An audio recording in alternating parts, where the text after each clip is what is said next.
You're listening to Fox City's Murder and Mayhem, your bi-weekly dose of true crime history in a small rural community of Wisconsin.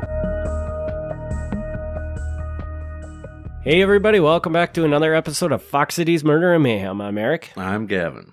And Gavin, after our long break, we're back again. Nobody knows that we were on a long break, but we were. Yeah. So, what do you got for us today? A trip to Kaukauna? No, actually, I think we're in Green Bay. We're in Green Bay. I was thinking, is there even a Kaukauna connection? I don't think so. I don't think I have any Kaukauna connection in this one. And yeah, just a warning. I warned Eric this off air. This is the last one I have ready. Like, I have some that are partially ready, so who knows? But there might be some repeat airings for a while, depending on how ambitious I'm feeling. But yeah, today I call this episode "The Golden Pheasant Mutilations." Wow, this should be a good one. Yeah, I'm gonna assume. Yes, we are in Green Bay. We are in 1930 in Green Bay.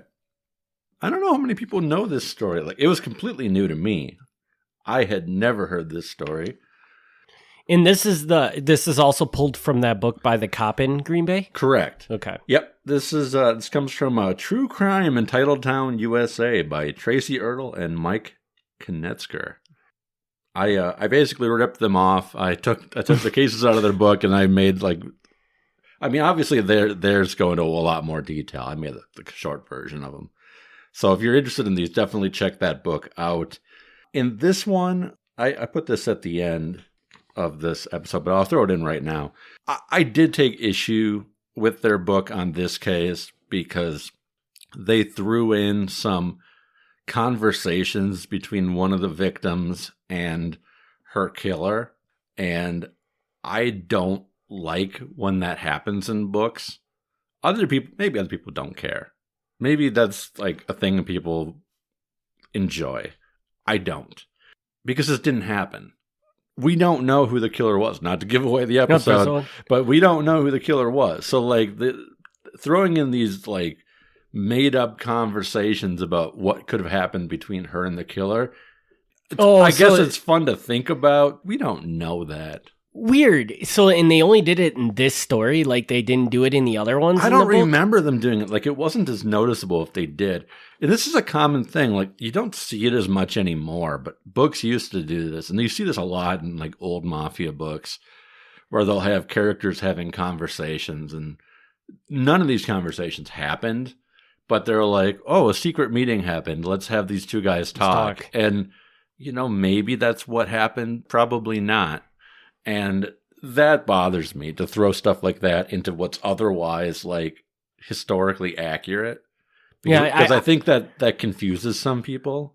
Yeah, it doesn't. So I can just chime in on this because I actually listen to a couple of podcasts that do the same thing. Uh-huh. And I actually don't mind it at all. Okay. They're very, very clear, though, at the beginning of every episode. They do clearly state, like, we don't know what happened with these conversations. Our conversations are made up, but they're based on the factual evidence that's, put there.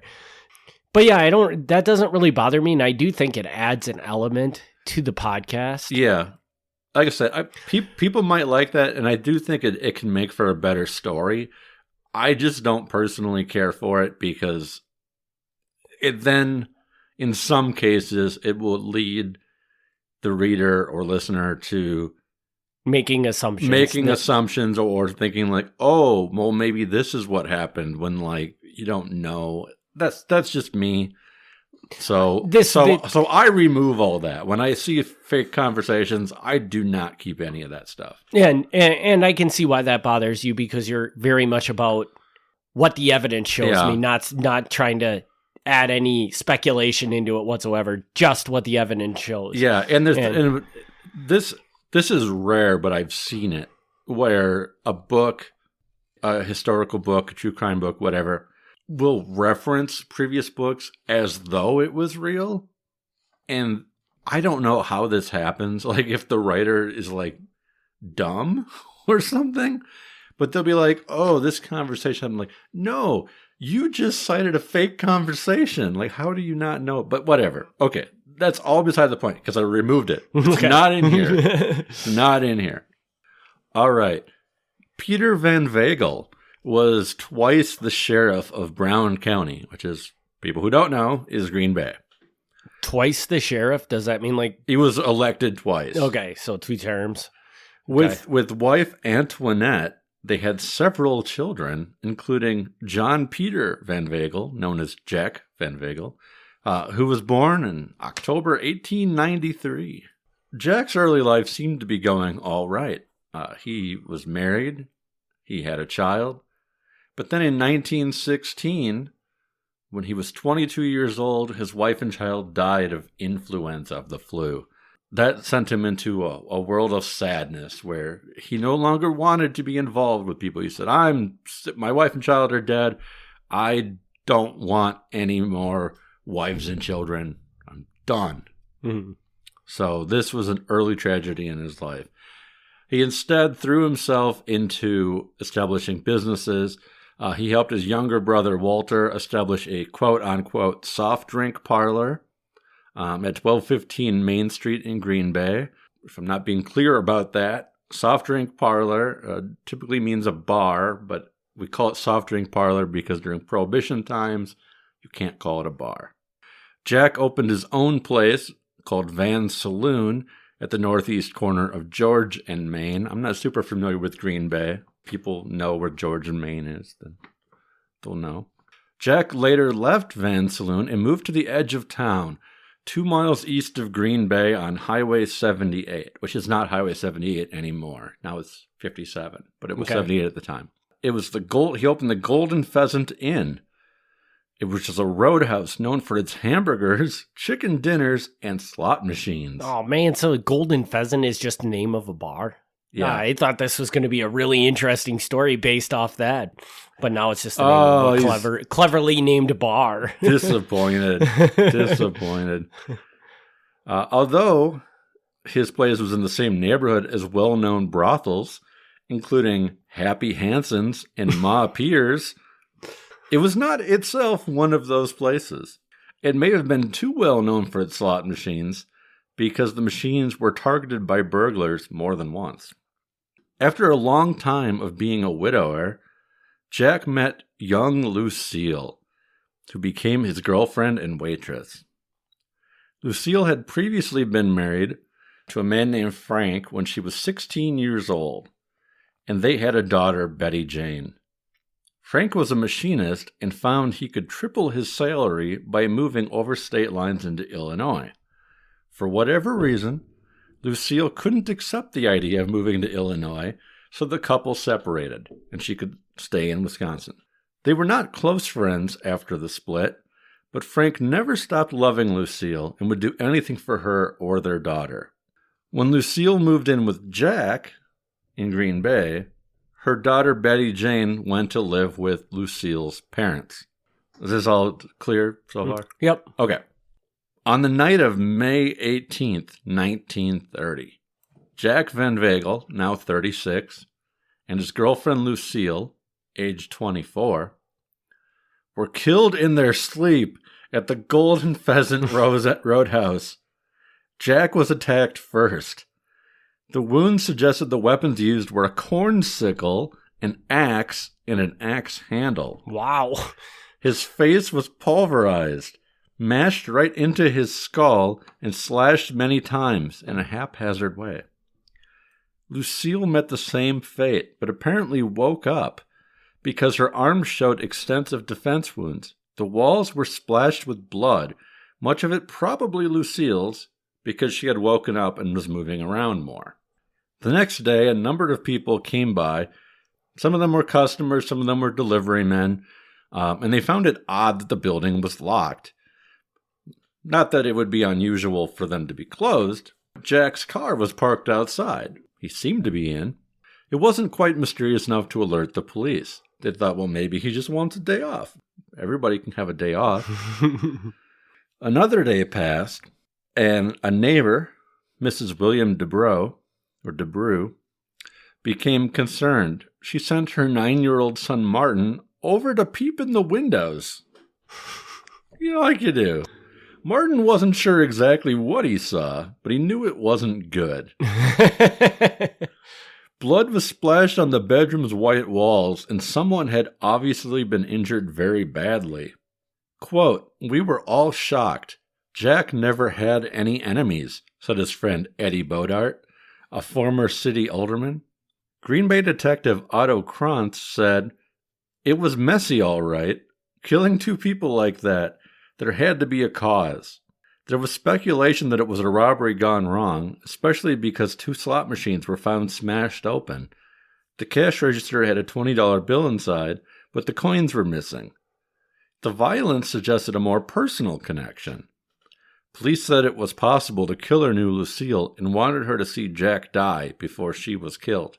And anybody who reads, listens, watches true crime, this is a pretty common thing you hear, that like when the violence is like really bad, like there's a lot of times there's like an emotional, personal element to it. Yeah, I could totally imagine that. Yeah, so that's kind of the implication here, is like if it was just a robbery, they might get shot and that'd be about it.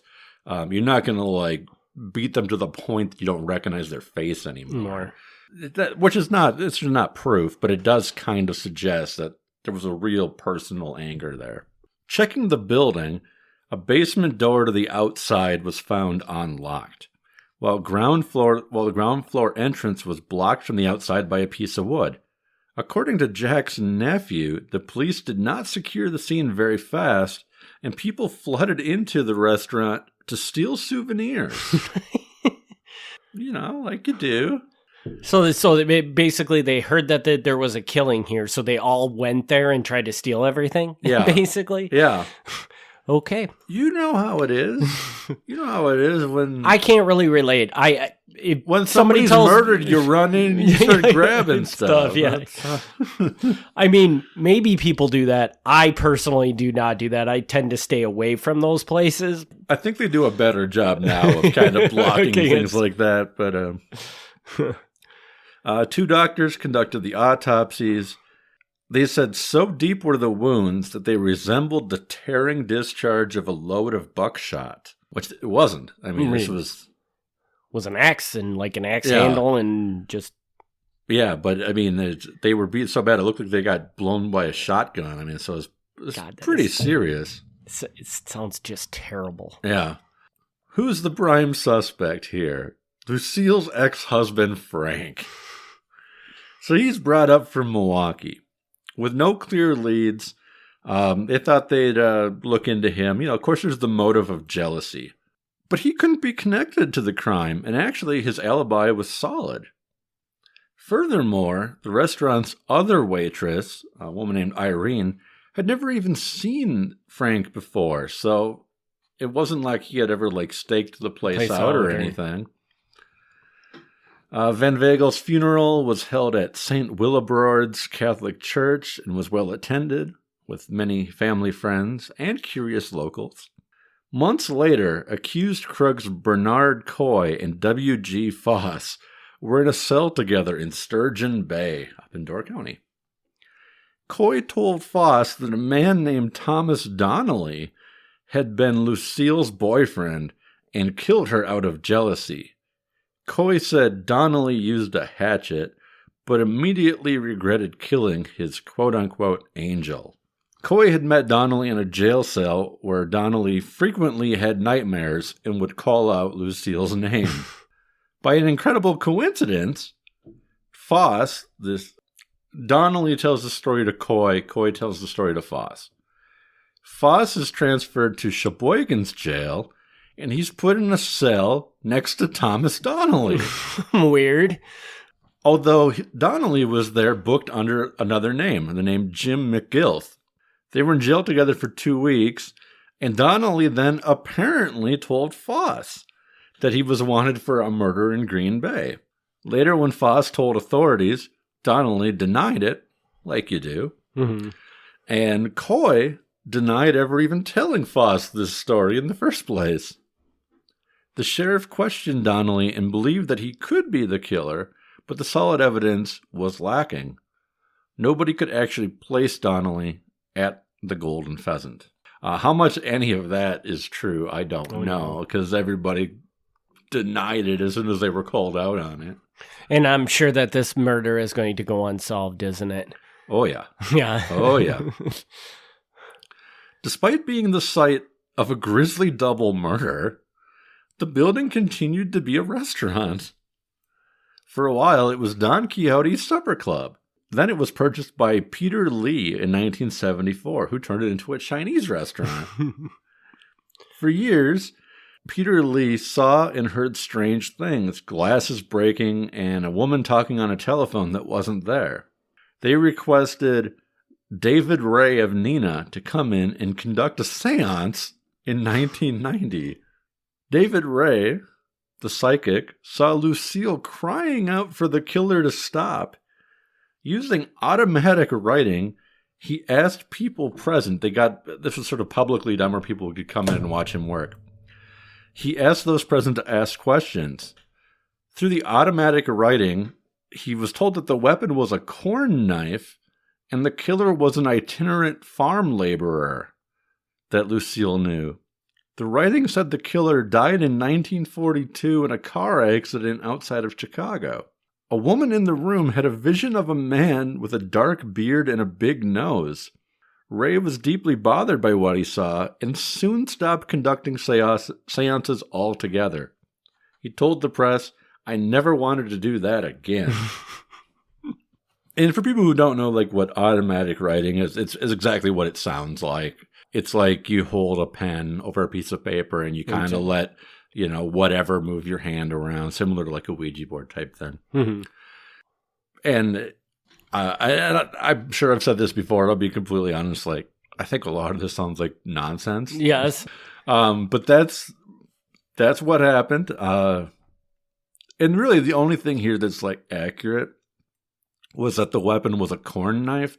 They already knew that. Yeah. It was already reported that a corn sickle was the weapon. So it wasn't like he had uncovered anything. So I'm a little suspicious, but whatever. Fun times. Having a seance here. By the 2000s, the building was actually torn down.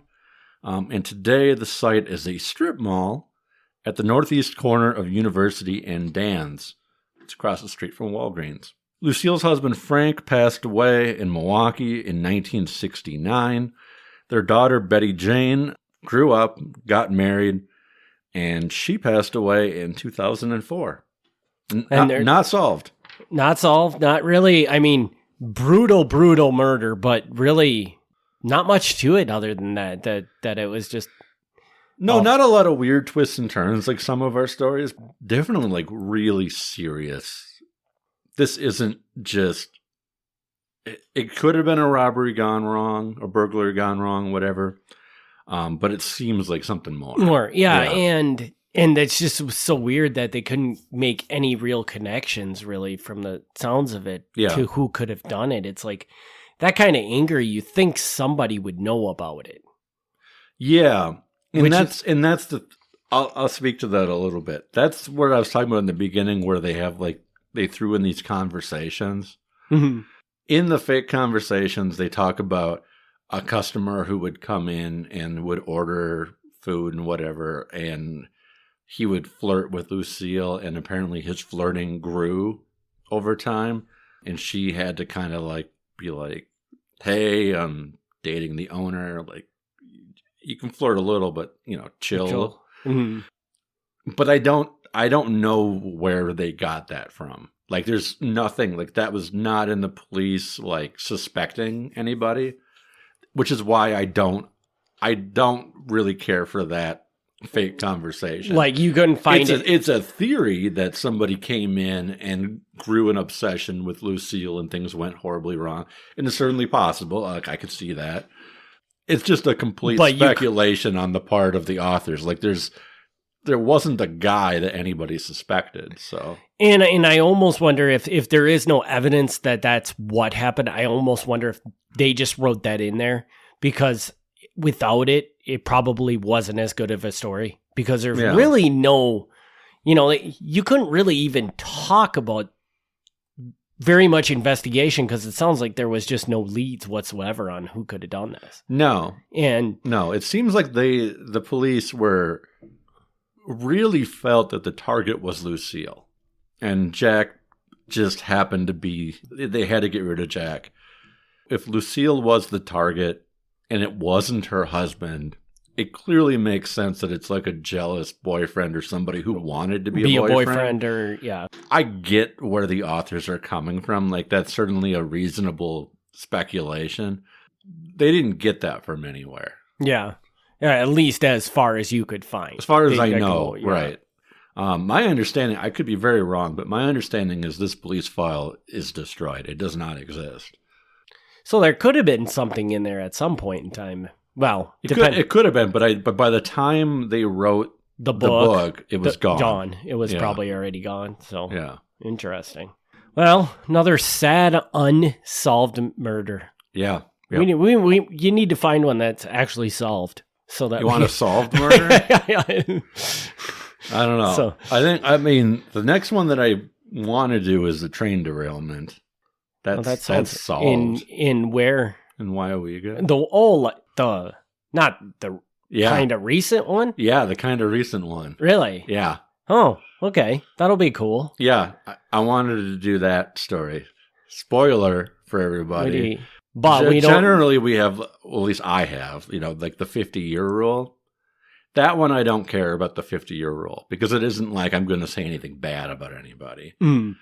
And I could be wrong, but I don't believe anybody died. I just think it's an interesting story that you and this happened like when we were in high school. Yeah, I remember it, so. But for anybody who's like younger than us, they probably don't know about it. Yeah, so it's a very good story. Yeah. Cool. Well, we'll look forward to that one because that should be interesting. And it'll be cool to do something that I actually specifically remember as well, too. Yeah. So, because most of these stories I don't know anything about. Yeah, it was a big deal. And actually, at the time it happened, I didn't even know where Wyoming was. And now I know that it's really not very far. No, not at all. Cool.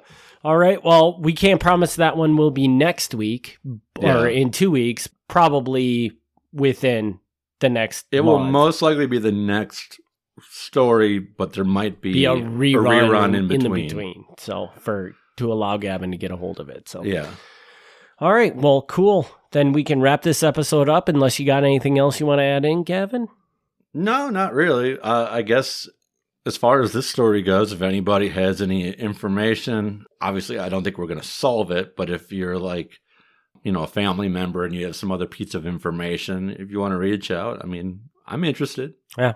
Send an email to MilwaukeeMafia@gmail.com and maybe there's been a family story that's been passed down and we always like doing nice angle to throw in there. Yeah, we always like doing follow-ups to podcasts. I know we haven't really done a follow-up yet, but if stuff does arise, we will definitely put it out there for people to hear. So yeah. All right. Well, with that, we'll wrap this one up. Thanks everybody for tuning in. We'll be back in 2 weeks. Can't promise it'll be a new episode. Might be a rerun, but it could be a new episode. We really don't know. Maybe. So keep you in suspense. Yeah. Thanks again, everybody. Thank you. Thanks for tuning in to Fox City's Murder and Mayhem. Join us in 2 weeks for another exciting episode of Murder and Mayhem.